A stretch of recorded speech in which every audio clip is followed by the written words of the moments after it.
दोस्तों नमस्कार। एक बार फिर से आप सभी का हमारे इस YouTube चैनल में स्वागत है। दोस्तों, अगर आपको याद होगा तो पिछले वीडियो में मैंने कहा था कि आखिरकार आपके जीवन काल में क्यों दुख और तकलीफ है, क्यों आपके जीवन काल में पैसों की कमी है। पिछले वीडियो में मैं आपको ये चीज़ बता रहा था, लेकिन वह वीडियो काफ़ी ज़्यादा लंबा हो रहा था, इसलिए हम पूरी बात उस वीडियो में नहीं बता पाए।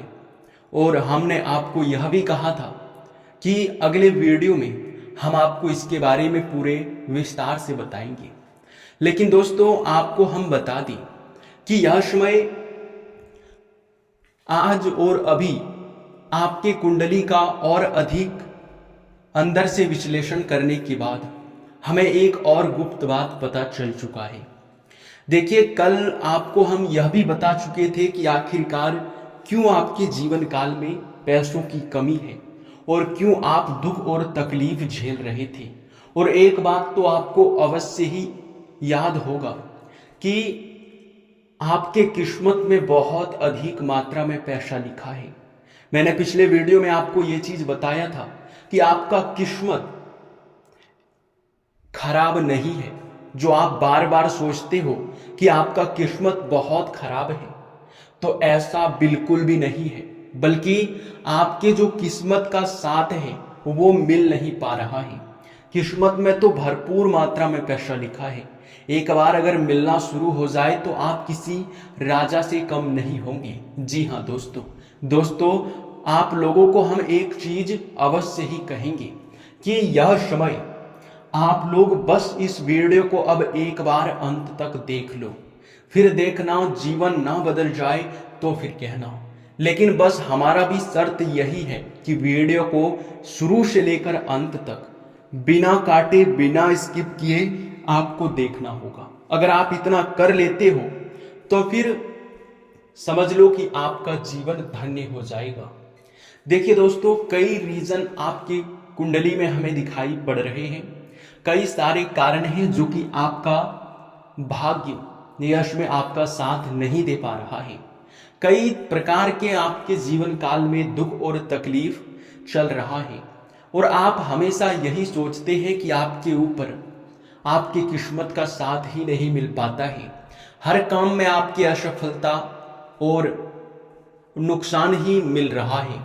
लेकिन अब तैयार हो जाओ खुशियां मनाने के लिए, क्योंकि इतनी बड़ी खुशखबरी मिलने वाला है कि आप लोग मिठाई बांटने के लिए भी तैयार हो जाओगे। सबका मुंह भी मीठा करा दोगे जब यह खुशखबरी आपको मिलेगा। जी हाँ दोस्तों, ये कोई साधारण सी खुशखबरी नहीं है, बल्कि खुशखबरी ये है कि अब ठीक 48 घंटे के बाद, यानी कि इन 3 दिनों का आप लोग समय झेल लो। फिर 3 दिनों के बाद किस्मत इस प्रकार कोहराम मचाएगा कि आप लोग देखकर कहोगे, धन्य हो प्रभु, आपकी लीला अपरंपार है। जी हाँ मेरे प्यारे मित्रों, क्योंकि इन 3 दिन ही आपके जीवन काल में अब दुख रह गया है। इन 3 दिनों के बाद आपका जीवन स्वर्ग से सुंदर बनने वाला है। ये बात आप लोग मजाक में बिल्कुल मत लेना, क्योंकि दोस्तों आपको हम बता दें कि आपके कुंडली का लिखा अब पैसा आपको मिलकर रहेगा। बस आपको अपने घर से इन 3 चीजों को आज ही बाहर फेंकना है। जी हाँ, जितना जल्दी हो सके उतना जल्दी अपने घर से ये 3 अपवित्र चीज बाहर फेंक दो, क्योंकि आपके घर में हमें संकेत मिल रहा है कि ऐसे 3 अपवित्र चीज हैं जिनके वजह से आपके घर में धन हानि, कंगाली, दुख तकलीफ और न जाने कई सारी समस्याएं उन्हीं से उत्पन्न हो रहा है। यहां तक कि वे 3 चीजें कुछ इस प्रकार से अपवित्र हैं कि आपके घर में देवी देवताओं का भी वास नहीं हो पा रहा है उन्हीं 3 चीजों की वजह से। आखिर ये 3 चीज क्या है, और आपको हम यह भी बताने वाले हैं कि यह समय आप लोग क्या करेंगे ताकि आपके घर में देवी देवताओं का वास हो सके, आपके घर में देवी देवता प्रवेश कर सके, इसके लिए आपको क्या करना चाहिए? ये बात तो हम आपको बता चुके हैं कि इन 3 चीजों की वजह से आपके घर में बहुत ज्यादा नकारात्मकता उत्पन्न हो रहा है। देवी देवता आपसे नाराज होकर, रुष्ट होकर चले जा रहे हैं। तो उसे प्रसन्न करके अपने घर में कैसे बुलाना है, इनका भी एक खास उपाय आज के इस वीडियो में हम आपको प्रदान करने वाले हैं। तो सब मिला जुला कर आज आपके मन में 3 महत्वपूर्ण सवाल उठ रहे होंगे। पहला सवाल ये होगा कि आखिरकार किस 3 चीज के वजह से हमें इतना नुकसान देखने को मिल रहा है, किन 3 चीजों की वजह से हमारा जीवन कंगाली की ओर जा रहा है। और दूसरा, आखिर कौन सा आपको उपाय करना है ताकि आपके ऊपर देवी देवता प्रसन्न हो सके। और सबसे बड़ी बात कि आपको यह समय किस प्रकार से यह समझना है कि आपके जीवन काल में कौन से चीज आपको नुकसान दे रहा है, कौन ऐसे कारण हैं जिनसे कि आपकी किस्मत का साथ आपको आज तक नहीं मिल पा रहा था, यह भी बताएंगे। लेकिन अब वीडियो में आगे बढ़ने से पहले आप लोगों से हमारा हाथ जोड़कर एक ही निवेदन रहेगा कि हम आप सभी के लिए दिन रात मेहनत करते हैं, कड़ी से कड़ी छानबीन करने के बाद, गहरे अध्ययन और शोध के बाद ऐसे महत्वपूर्ण वीडियो को ला पाते हैं। इनमें हमारा बहुत मेहनत लगता है। इसके बदले हम आपसे कुछ भी नहीं चाहते हैं, बस आप वीडियो को लाइक कर दें और चैनल को सब्सक्राइब करके कमेंट बॉक्स में माता रानी का 5 बार जयकारा लगा दें। जितने भी सच्चे भक्त हैं वे लोग अवश्य ही यह 3 काम करके जाएंगे। जी हाँ, तो अब चलिए जान लेते हैं कि कौन से 3 चीजों के वजह से आपके घर में देवी देवता नहीं आते हैं और क्यों आपके ऊपर, आपके घर में आकर यह देवी देवता नाराज होकर जा रहे हैं। जी हाँ दोस्तों, तो दोस्तों चलिए अब हम लोग जानते हैं। देखिए दोस्तों कई बार ऐसा हो जाता है कि आप लोग अपने जीवन काल में कुछ ऐसी चीजें खरीद कर लाते हैं जो कि आपको बहुत जरूरी होता है। कुछ चीजें एक समय के बाद पुराने भी हो जाते हैं, कुछ चीजें आपके घर के लिए कचरा बन जाती हैं जो कि आप लोग उसे समय समय पर साफ नहीं करते हैं। यानी कि एक समय होता है हर चीज का। आप अगर कोई वस्तु खरीद कर ला रहे हैं, जब तक आप उनका उपयोग करेंगे तब तक वह आपको लाभ देगा, सकारात्मकता देगा, और यहां तक कि जब तक आप उनका इस्तेमाल करेंगे तभी तक वह आपके लिए शुभ रहेगा। और दोस्तों यही नहीं, बल्कि जब आप लोग उस चीज का इस्तेमाल करना छोड़ देंगे तो दोस्तों उसी समय से वो चीजें आपके घर में नुकसान का कारण बनने लगेगा। उनका उपयोग ना होने की वजह से वो अपने इर्द गिर्द नकारात्मक शक्तियों को खींचने लगेगा। जी हाँ, या यूं कह सकते हैं कि उन चीजों की वजह से आपका नुकसान बढ़ जाता है, नकारात्मकता बढ़ जाता है, घर में काफी ज्यादा कलेश होने लगता है। उन्हीं चीजों की वजह से आप लोग अपने जीवन काल में बहुत ज्यादा दुख और तकलीफ झेलने लगते हैं। तो सबसे पहले आप लोग अपने घर का कूड़ा कचरा सही तरीके से मैनेज करें तो आपके लिए अच्छा रहेगा। और वहीं अगर आप कूड़े कचरे को इधर उधर रख देंगे या फिर अपने घर में बहुत ज्यादा कूड़ा कचरा रखेंगे तो उनसे देवी देवता बहुत नाराज होते हैं। क्योंकि आपके घर में जब नकारात्मकता होता है तो उनका कारण यही होता है कि आप वहां सकारात्मक शक्तियों को उत्पन्न नहीं कर रहे हो, बल्कि नकारात्मकता को उत्पन्न कर रहे हो।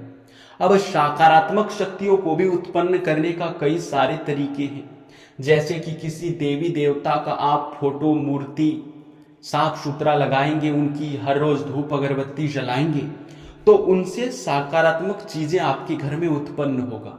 लेकिन अगर अधिक मात्रा में कूड़ा कचरा रहेगा तो उनसे नकारात्मकता उत्पन्न होगा।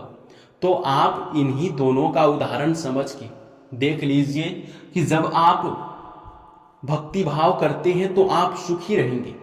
जब आप भक्ति भाव से दूर थोड़े से क्या हो जाएंगे कि दुख तकलीफ आपको घेर लेगा। जी हाँ दोस्तों, यही रीजन है कि आपके जीवन काल में अभी तक लाभ की प्राप्ति आपको नहीं हो पा रहा है। तो आप कूड़े कचरे को बिल्कुल भी मत रखना, पहली बात इसका ध्यान रखें। अब आप सोच रहे होंगे कि हम अपने घर में बहुत ज्यादा भक्ति भाव करेंगे, तो ठीक है, ये बात बहुत अच्छा है, लेकिन ध्यान रखें कि आप लोग गलती से भी अगर किसी देवी देवता का फोटो या फिर मूर्ति अपने घर में लगाए हैं तो उसे गंदे हाथों से या फिर कहीं भी यूं ही आपको उसे साफ सफाई के लिए भी टच नहीं करना है। साफ सफाई भी आप करेंगे तो आप थोड़ा स्नान आदि से निपट के, ये आपके लिए अच्छा रहेगा। और ध्यान रखना कि कोई भी मूर्ति, कोई भी फोटो आपके घर में फटा हुआ या फिर टूटा हुआ हो तो उसे अपने घर से किसी नदी में या फिर तालाब में ले जाकर विसर्जन कर दे तो आपके लिए बहुत ज़्यादा बेहतर रहेगा, क्योंकि ऐसे गलती करने से बहुत ज़्यादा दुख और तकलीफ आपके जीवन काल में बढ़ जाता है। देवी देवता आपके ऊपर क्रोधित होने लगते हैं। अब आपको हम बता रहे थे कि एक आपको सटीक उपाय बताएंगे देवी देवताओं को प्रसन्न करने का। देखिए दोस्तों, देवी देवताओं को प्रसन्न करने के लिए आपको बता दें कि शाम के समय जो संध्या का समय होता है, उस समय देवी देवता अक्सर उन भक्तों के घर में जरूर एक बार जाकर देखते हैं जो भक्ति भाव करते हैं। अब अगर आप शाम के समय में अपने घर में थोड़ा सा भी भक्ति भाव या फिर पूजा आराधना करते हैं तो निश्चित तौर पर है कि आपके घर में दिव्य शक्तियां जरूर ही प्रवेश करेगी। तो आपको बस एक ही चीज का ध्यान रखना है कि संध्या के समय में आप अपने घर में थोड़ा सा भक्ति भाव कर लें, पूजा आराधना कर लें। और ध्यान रखिए कि आप एक उपाय भी अपने घर के उत्तर पूर्व के कोने में करना है आपको। देखिए, उत्तर पूर्व का जो आपके घर का किसी भी पूजा घर का या फिर आपके घर में जिस भी घर में आप धन दौलत रखते हैं, उस घर में आप अपने घर में जाइएगा और वहां अपने घर के उत्तर पूर्व के दिशा में उस कोने में आपको एक मुट्ठी पूजा का चावल और दुबड़ी घास रखना है। उसके ऊपर एक तांबे का लोटा रख देना है और उस लोटे में पीला सरसों आपको भर देना है। लोटे को पीला सरसों से फुल कर दे और उसके ऊपर एक मिट्टी का दीपक रख दे। उसके ऊपर आप लोग ध्यान रखिए कि छोटा सा बाती आप दीपक में लगाइएगा और दीपक में जो आप जलाने के लिए हमेशा ही ध्यान रखना कि देसी गाय का घी, यानी कि आपको गाय के घी का ही इस्तेमाल करना है। जी हाँ, आप लोग अगर इतना करते हो और आप लोग संध्या के समय में थोड़ा सा भी पूजा पाठ कर लेते हो तो आपके घर में जैसे ही दिव्य शक्ति प्रवेश करेगी तो आपके घर में यह उपाय देखकर आपके घर में वह दिव्य शक्ति बहुत प्रसन्न होगी। और खासकर इस उपाय से मां लक्ष्मी बहुत प्रसन्न होती है। और हर कोई इस उपाय को नहीं करता है, जो भी संध्या के समय करता है उन्हीं के घर में मां लक्ष्मी वास करती है। और आप इस उपाय को करके खास तौर पर गायत्री मंत्र का उपचार जरूर करना, ये आपके लिए ज्यादा बेहतर रहेगा। अब आपको यह भी लग रहा होगा कि आखिरकार हम आपको उपाय करने के लिए उत्तर पूर्व का कोना ही क्यों बताएं, तो इसमें एक महत्वपूर्ण भूमिका है। आपके घर का जो उत्तर पूर्व का कोना है, उस कोने में हमेशा ही देवी देवता रहते हैं, यानी कि इस संसार के उत्तर पूर्व का कोना देवी देवताओं का कोना माना जाता है। अगर आप इस दिशा में यह उपाय करते हैं तो निश्चित तौर पर लाभ आपको मिलकर ही रहेगा। कोई भी आपका मुकाबला नहीं कर पाएगा। इतना ज़्यादा आपका किस्मत साथ देगा कि आप देखते ही देखते एक अमीर और प्रभावशाली व्यक्ति बन जाएंगे और दुश्मन भी देखकर हैरान हो जाएगा। तो इतना तो आप कर ही सकते हो। इसी के साथ इस वीडियो को यहीं पर समाप्त करते हैं। आपका बहुत बहुत धन्यवाद।